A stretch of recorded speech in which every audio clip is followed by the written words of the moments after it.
শোনো। ইস, দেখো একটা মুসলমান ছেলে না ঢুকলো ওই মেয়েটার ঘরে। আসুন আসুন। মা, মা, দেখো কে এসেছেন।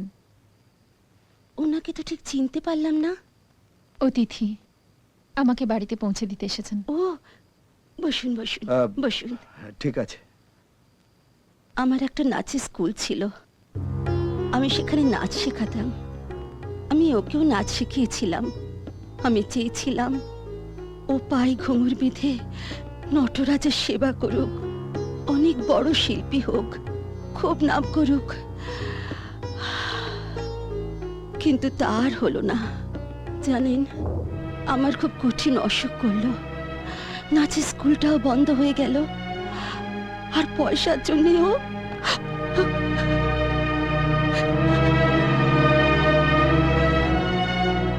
আসি।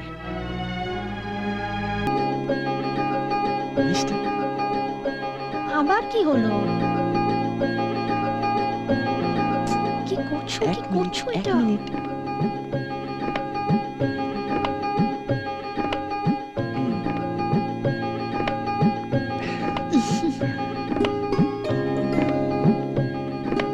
যাও যাও, কাজ করো।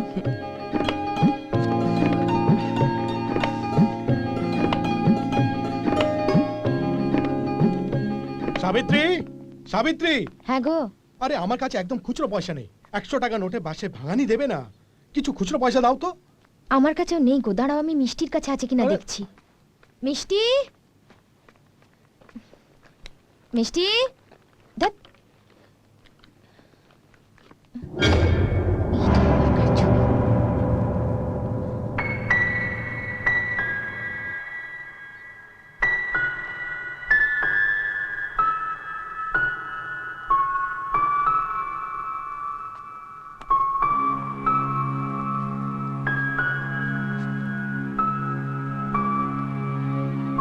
সাবিত্রী,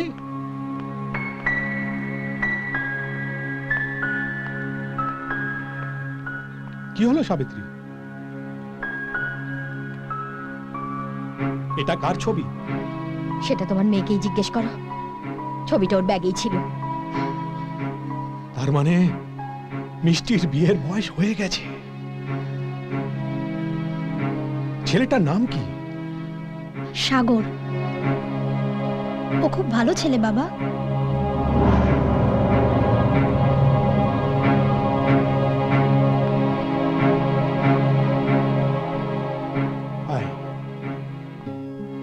সাবিত্রী, তুমি এক কাজ করো, আজ আমি বিক্রমের ইঞ্জিনিয়ারিং কলেজে অ্যাডমিশনের জন্য প্রিন্সিপালের সাথে দেখা করব।